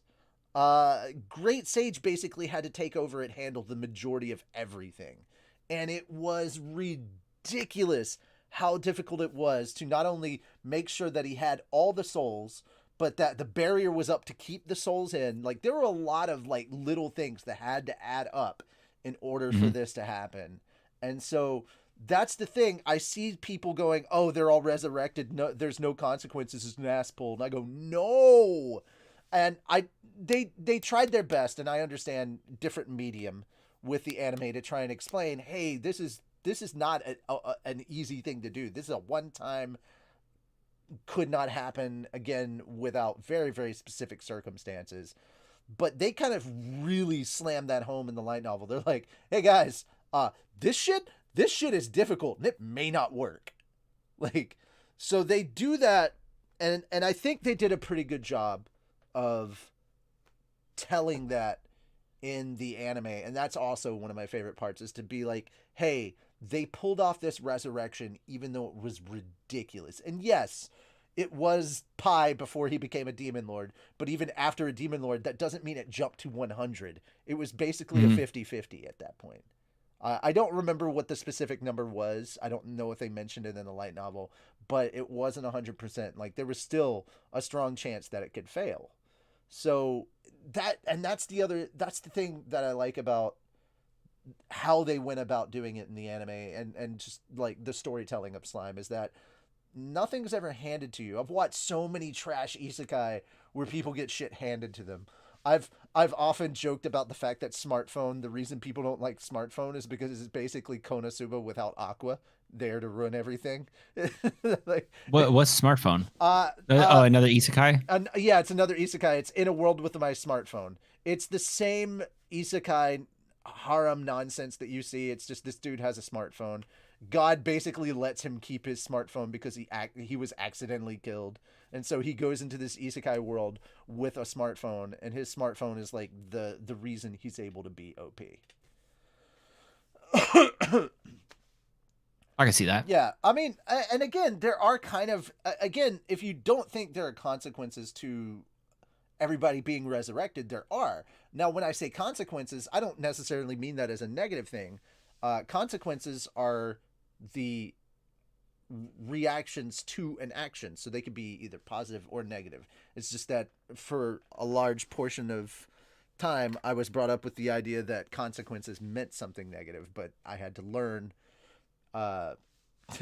words better in the English language later on as a writer. And so, yeah, there are going to be, it's kind of like ripples in a pond in a way. Mm-hmm. Yeah. So, yeah, bringing them all back, that's going to have ramifications too, you would think, because that's not a small thing. It's kind of like, to take it back there to Log Horizon, the creation of new magic, of world magic, when Rudy was saved in season 1 of Log Horizon. Like that, whether you saw it or it had a big ripple or not, there were a lot of powerful magical people that noticed it and were like, oh, new magic. How is this going to affect everything? So, yeah. So, I just love this. I love the storytelling of Log Horizon. How intricate it is. Yes, it's exposition heavy as hell, but it's good storytelling. Yeah. It is very intricate though. Like I think that's one of like the most thought out ones. Yeah. When it comes to isekai, for sure. I love how funny it is that the entirety of the first half of Log Horizon is based around economics and building an economy. And the creator of Log Horizon got arrested for tax evasion. I was like, that's hilarious. So, you know, life has its ironies. Alrighty. Any last minute things you want to talk about in regards to this first half of season 2? A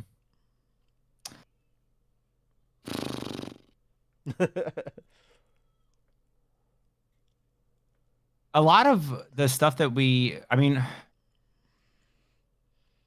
the thing that we didn't cover when we talked the last time, but I guess that's not going to be turned into something. So, we can kind of bring those up. We just talked about, like, I mean, you sort of mentioned it, you know, Megiddo, and then, whatchamacallit with the souls. Merciless. Yeah. Which sadly, I don't think I've whole seen thing since. Like, I don't think he's ever used Megiddo again, but it does have to be under specific circumstances. He can't use it at night. It requires the sun. It's most effective during noon. If you think about it, it's a little bit like Escanor. Right? Yeah. But yeah, but it doesn't cost. That's the other thing. The reason he could put up that magic dome and that it didn't cost magicules is because all he was doing was basically using his knowledge of physics to his advantage, using water and sunlight in order to create lasers. Like, it's cool. Power, like, it's But yeah, please continue. Megiddo and Merciless, you said. Yeah, seeing the way that played out, and then obviously seeing the different battles that happened, Mm-hmm. seeing Gabimaru pop off, and like that's not something that you really think of when you think of Gabimaru, but yeah, Gabimaru is actually strong. Was his name Gabiru. No, yeah, Gabiru. I just You're combined combining him and Benimaru. Yeah, yeah. No, though both Yeah, of them had Gabiru. dope scenes. Like Gabiru Yeah, just well, walking in there and just slicing them, and then Gabiru just coming down with the thunder. Yeah. Like Gabiru, I don't really think of as that strong. Gabiru got some budget this season. Yeah, that's cool. Benimaru, obviously, I always think of him as like dope as hell. He's so cool. He is dope as hell. Yeah. Sue, what did they do? Theirs was quick as hell too. They just walked in and he just wrapped all of them up in wires, squeezed, and you just saw blood on the crystal. Yeah, he's cool as shit too, man. I like the fact that he just pops up and he just like I liked when he popped up at the end there in the last episode, and Rimuru was about to say something to him, and he was like, "I already know, man. I got this." He's like, "Yeah, I'm already on it, bro." Yeah, he's going to investigate Clayman. That's what he said. He was going to check on. He's cool, man. Sue's just like cool as fuck. Yeah, he knows what he has to do, and he just does it. He's this ninja spy. And like, he's just awesome, dude. Yeah, it's why everybody likes him so much. He's just cool, dude. He just does cool shit, dude. He drips coolness. I described his whole showing up and just getting the job done as like, Soe appeared. There's blood on the dance floor. And it's like, yeah, man. He's just, I don't know, man. I just think that's part of the reason why he's just so awesome. It's just like he just fucking does his shit and he gets it done. Okay. Yeah. Lastly, how do you think? Even though I know it's only half of the season so far, how do you think season 2 has compared to season 1? Like, season 1 was a lot of world building. Yeah. A lot building up the whole city. So this one, I mean, I'm not going to say this isn't world building, you know. To be fair, the world building is a lot of what I fell in love with too, because that's a thing that I don't think happens in enough isekai. They're like, hey, we've got to get to this. And there was like, no, they took their time with building the world. It's the reason I liked Rimuru wasn't just because he came in and he just slaughtered shit. Like, I see that in so many other series. All the series. Power level of fantasies all the time. And then, but like, he's building something. He's making a society. He's literally like, and that's the cool part of it, is like watching as the city grows and grows and grows, and you're like, oh man, they're at this level of technology. Oh cool, they have this now. And he's just as excited. He's like, we've got an aqueduct, you know? So, you know, it's kind of cool. They've got like this big old city, and of course, every time somebody has to come up and wreck it. And it's like, could you please just stop blowing up my freaking city for 5 minutes? Dude. Yeah. And that's the thing. Yeah. I like Rimuru's big motivation is he's like, I just want to have peace. I just want to chill. You know, I just want to enjoy all these niceties that, you know, I had in my previous world. Like, and as he does that, you know, everybody around him benefits from that too. It's pretty cool. I would say that still the first season is probably better than the second season, though, you know, I mean, I don't really remember it that well. So it's hard for me to even say that. Because I remember the second season, the first part of it at least, because I just watched it. But the first season I watched just months after it finished. I think it wrapped. I don't know if it started at the beginning of 2019. No, it started. I think it ended in the beginning of 2019. I don't remember. I think it started in 2018. The end of 2018. I think it went October to spring. We can look it up on my anime list and find out. Yeah, I think I'm pretty sure that's what it was. Well, here's the thing. I'm just gonna go off of where I think it's going. I think around by the time season 3 ends, I'll want to do like one of those watch-alongs where we start and just kind of watch it straight through over the course of like a week or two, and just get the story together. And it's like that makes it easier to kind of look at it like, man, it was so nice that we had all this at this point or that point, and it. Sometimes seeing a story in its not necessarily entirety. Well, I wouldn't say its entirety, but seeing the story, seeing a bigger portion of the story can give you better perspective on things that happened in the beginning that either you did or didn't like. Maybe that would change. I regard it to kind of like taste buds, how your taste buds change after a while. Some foods that you were kind of meh about might be tastier or you may hate, or foods that you hate, you might hate a little less. Unless it's psychological, I will never fucking love cucumbers. But I like cucumbers. hey, some people do. I don't like them alone though. I don't like them alone. I like them dipped in stuff. I have psychological trauma as a child in regards to cucumbers. They're associated with somebody that like created a lot of psychological trauma in me. So because of that, I can't eat Pringles for a similar reason. There you go.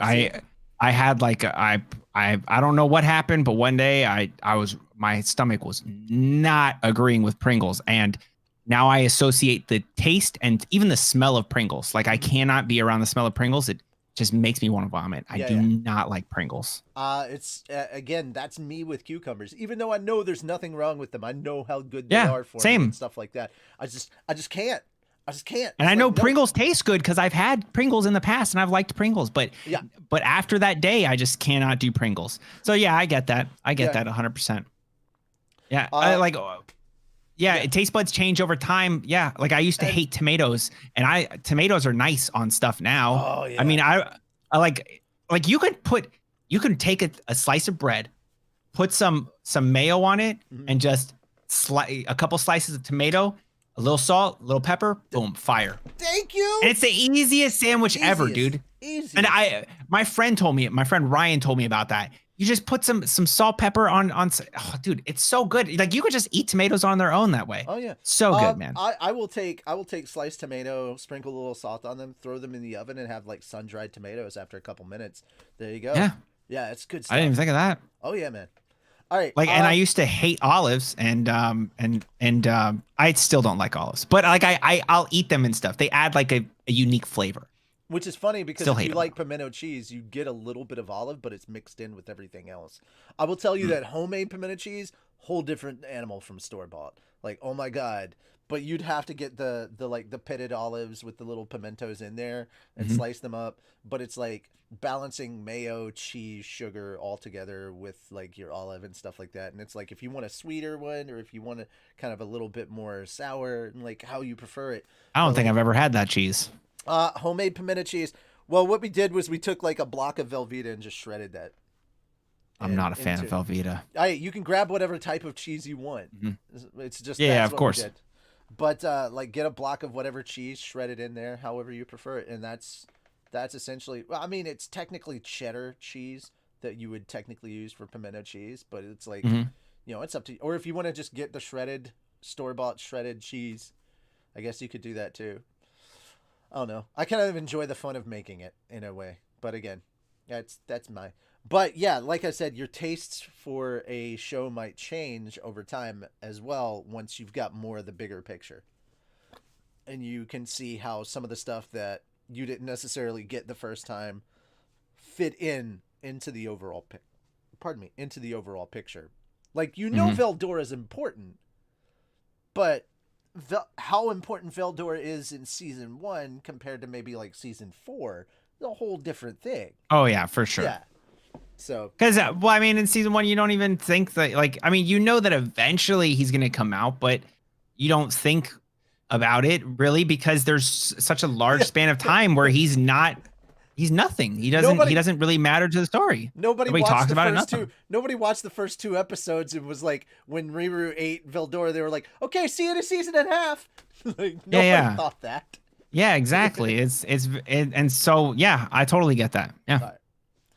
Well, before we head out, because I think we've discussed this enough, I do want to give you a chance to plug your new channel. I know it's technically not yours, but and you're the content creator on it, and you can go into specifics about that. But I do want you to talk a little bit about that, and I want to give you a moment to plug. Yeah, if anybody wants to sub to the channel, maybe you can just search it by searching JoJo Anime.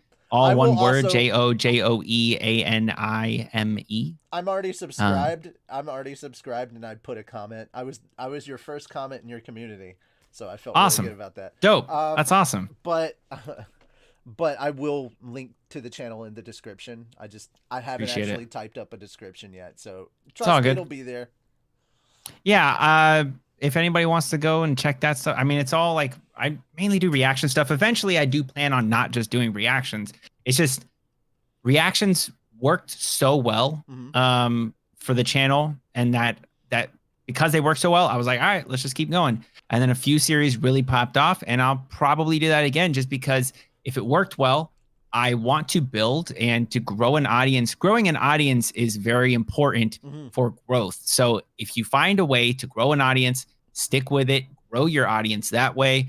And then as you continue to grow, you can branch out and try other things. Like eventually I want to do some sort of podcast stuff. I want to do more like actual reviews on series. Yes. I want to do like actual well edited videos where I talk about theories and things. Because right now, since I put out so much content, I don't have time to really put time into certain like videos, you know? Kind of like it would take maybe a Mother's Basement or something like that, like their breakdowns of shows or something. Yeah, maybe in time, you know, I want to branch it out to that. And then maybe in time, I even, you know, I have channels that aren't even just anime, man. Like I have other interests, and maybe eventually we do some streaming shit. Yeah, it's just all whatever happens in time. That's why we but named for it now, anime and reactions. stuff as well, because like, yeah, we all came together because we like anime, but we have like Calvin and I, we're big music nerds. We talk about music. We talk about space stuff, of course, gaming. We talk about gaming stuff. And back to that point, the 1 year exclusivity deal is about to run out. So we should be getting Final Fantasy VII Remake on PC really soon. I'm really looking forward to that. Because I want to play it on PC. Like, I was like, dude, if you want to stream a game, there's one right there. Because 7 Remake was dope. I don't think I've ever played a Final Fantasy game. So then I could just say, Final Fantasy, you know, never played a Final Fantasy game, playing Final Fantasy VII Remake. I don't know. First ever Final Fantasy. Clickbait. First Final Fantasy ever, Final Fantasy VII Remake or something like that. Yeah. Yeah. I mean, that'd be great. Everybody has their own preferences on certain ones, and it will. I mean, again, they've been going since like the 80s as well. The very first Final Fantasy was on the original Nintendo, and it is the epitome of an RPG. But like, and I know everybody's gonna have their preferences. As much as people love 7, I still honestly think that the best story was Final Fantasy X. Like, and it was actually the first one that had voice acting to it, and they did put out an HD remake of it.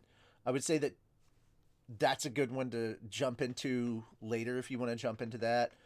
8 was really good, even though the graphics don't hold up as well anymore. And it is kind of like that MIDI kind of thing, but it was the first use of like, it was their second game that they did on the PlayStation, and it had all like the polygons and stuff like that. But again, all of these, funny enough, they're all on the Switch for some reason too. Like the original 7 and the original 8 are on the Switch, and I'm just sitting there like, wow. And no two Final Fantasies will necessarily play the same.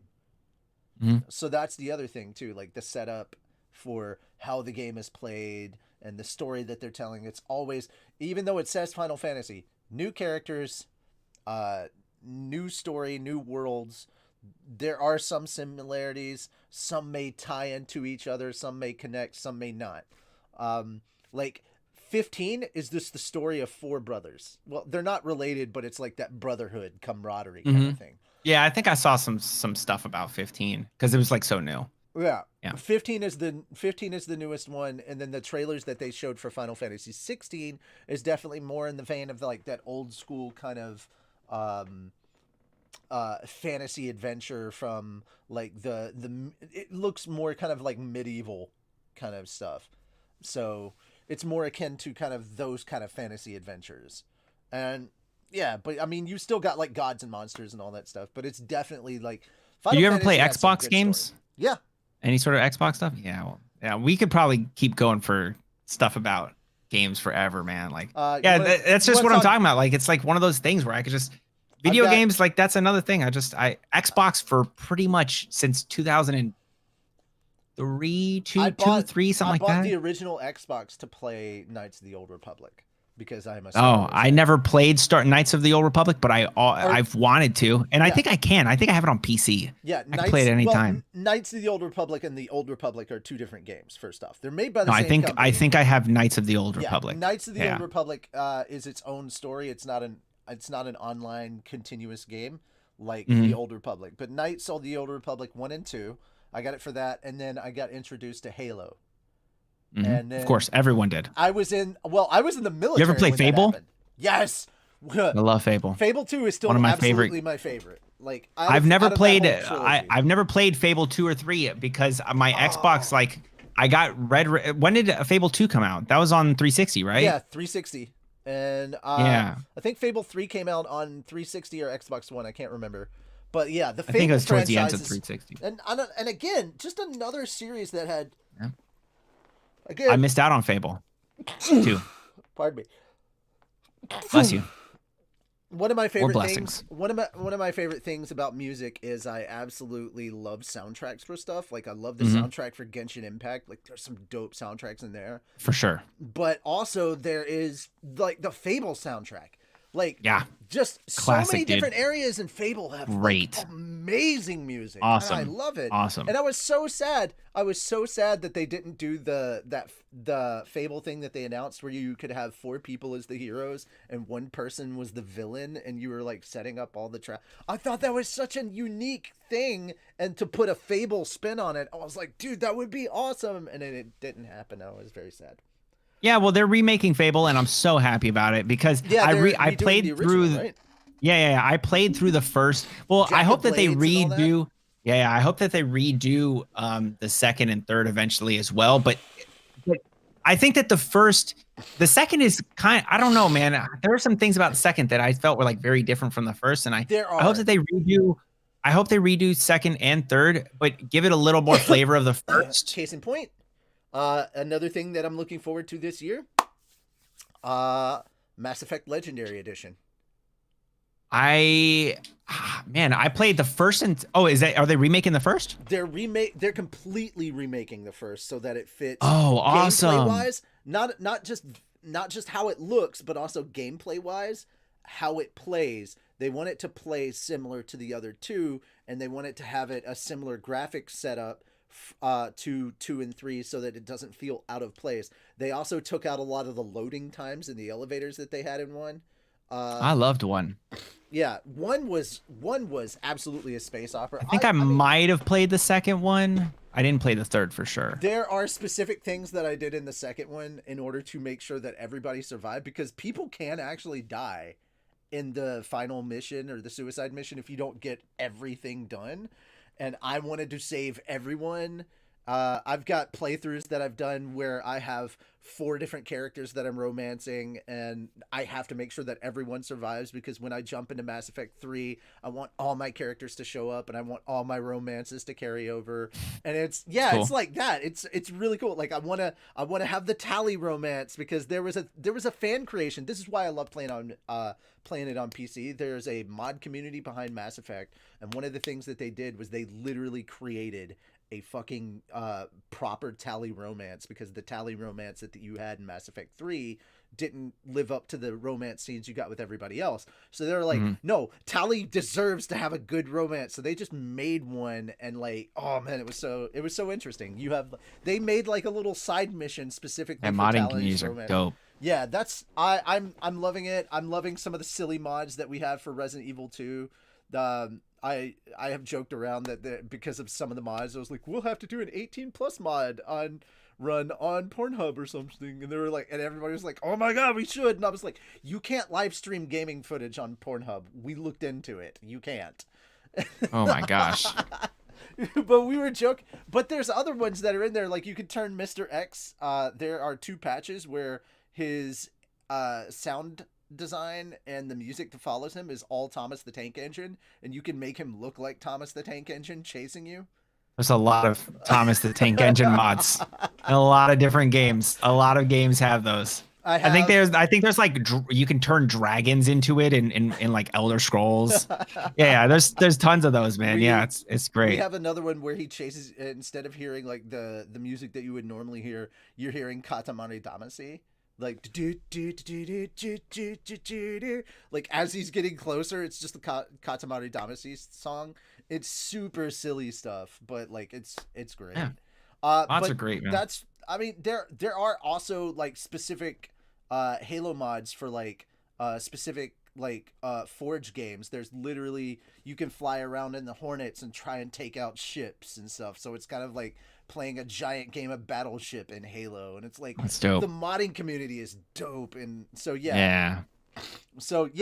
But again, Xbox and PC work hand in hand with each other because it's all Microsoft. So yeah, if you're jumping on PC, I can, or if you're jumping on Xbox, I can play it with you on PC so long as I have your handle. Like if you're wanting to play Gears, and I love the story in Gears of War. There's actually good story there as much as I have a friend that's like loves Gears of War, man. Mm-hmm. I read the books for Gears, so I have kind of the pieces in between 2 and 3. So I love. I think my 3 friend did too. more. I love 3 even more because I had that like in between story thing. Yeah, my friend's read like all the Halo books and everything. Like he's Dope. really big on like Dope. Halo and Gears and stuff. Yeah. I mean, so I'm not as big on the Xbox. I was just saying because like a lot of the games that I used to play were Xbox games. Like all my nostalgia for games, Xbox. None of them. I used to have like a Sega Genesis. I have zero nostalgia for it. Well, Absolutely none. There's like other stuff too that's happening this year that's gonna make my gaming experience better as well. Like I may not be riding the Destiny 2 train, the hype train for D2 right now, but within the next patch or two, they're finally, because Sony like let up and they're like, okay, we'll do it, we'll play nice. Destiny 2 is getting crossplay, so Yeah. PC, Xbox, PlayStation, all that, you can play crossplay with your friends no matter what they're on. And I'm like, finally, because I have friends on PlayStation that have been wanting to play with me, but I don't want to just plug in my PlayStation and run, you know. Of course, I'm also really just kind of yelling at Nintendo, when is Breath of the Wild 2 coming out, because I fucking love Breath of the Wild. I want to play Breath of the Wild. I have a Switch that I don't play. It's my girlfriend's Switch. Like I don't play it at all, but dude, I want to get Breath of the Wild and play it. Part of me, I don't know, man. There's a lot of stuff that I want to do. Anyways, man, we could just go for fucking days. A couple's game for the Switch is 100% Mario Maker. I will 100% Mario Maker. Okay. Mario Maker. You get Mario Maker 2. You can design your own Mario levels and stuff. And I mean, of course, to put them up. She online, plays kart a lot. She plays Mario Kart a lot. But like you guys, and it's not just like you can do the current day Mario. You can go into Gen 1 Mario, like old school Super Mario level. Like you can change what kind of level it is. It could be Mario 1, it could be Mario 3, it could be Super Mario World for the Super NES, or it could be, you know, the current gen type of Mario. Not necessarily like the 3D, everything's still 2D, side scroller stuff, but it's like it's like build your own level, have fun. You want to make it, you can make a level that's just easy, that as you go through it, you're just listening to music. There are people that have done that. And it's really cool. And that's another thing that gets an audience built up on Twitch, because there's a super huge community that loves like watching and participating in Mario Maker worlds. I mean, I'm sure you can find somebody in your audience that maybe has a world that they put together that they're like, hey, would you try this out? And they can send you the code. You type in the code. Yeah, and you can that was like a thing. That was like a thing on Fortnite. I remember so much. Once Fortnite got creative, dude. Oh my God. So many people. I used to stream that and they were like, hey man, go try my speed run thing, or try my little maze thing, obstacle course. Like, oh my God, so many people. There is that kind of a community. Yeah, it's for like a lot of different games. Yeah, for sure. There's that kind of community in Mario Maker, but Mario Maker's kind of like specifically kind of for that. Like, that's what Mario Maker is. It's all creative mode. I mean, yeah, there's kind of a sort of side story thing to it where you can help rebuild Peach's castle after an accident or whatever. But like the main drawing purpose for Mario Maker is just build your own levels, run through them. How do you want to make it? Do you want to make it tough? Do you want to make a speed run? Do you want to make it chill? Do you just want to have a bunch of silly fun? You know, and then there's like, once you put them up there, who's playing your level? Oh my God, somebody played your level. Go check that out. There's that kind of stuff to it. It's definitely very community based. And again, it's one of those things where sometimes Nintendo really does hit a home run. on the content that they put out. But yeah, we can talk video games forever. But yeah, there is a mobile game for slime. That's how I'll turn it back around. There's a mobile game for slime. There's actually a 7 Deadly Sins game that my roommate plays, or I don't know if he's still playing it or if he stopped, but that's neither here nor there. But they actually introduced slime characters into it as well, and I was like, oh cool, 7 Deadly Sins and slime characters just back to back, just whooping butt. It's kind of cool. Is it like a gacha or? No, I don't think it's. Well, it might be. I don't know. It's a mobile game, so the answer is probably yes. Yes. Fair enough. I don't play. What AR are you on Genshin? Oh Jesus, 51. Oh geez, you're so fucking far ahead of me. I haven't played it in months. Let me. All right, is there a way to find that out without actually like logging in? I don't know what mine is. I think I'm either like somewhere between. I'm between 37 and 43. That's where I am. I will show you after the show. But guys, thank you so much for coming by and checking us out. I hope you've enjoyed this. Yeah, Spider's 55 and he's on PS4. Yeah, there are people that are higher than me. It's ridiculous. But thank you so much for coming by, checking this out. If you like this content, let us know if you want more of this content. I do want to start doing live shows because I definitely want to review more stuff. I have learned my lesson. No more holiday stuff. I think we all forgot that this Sunday was Easter. So many people were like, oh crap, it's Easter. We can't show up. But, it is what it is. And I appreciate anybody that comes by, whether we're talking 660, 600. I'm just grateful for anybody that thinks that we're worth checking out. So thank you so much for coming by. I hope you enjoy any more content that comes out there. We do have more short form stuff than this, than doing 2-hour live streams.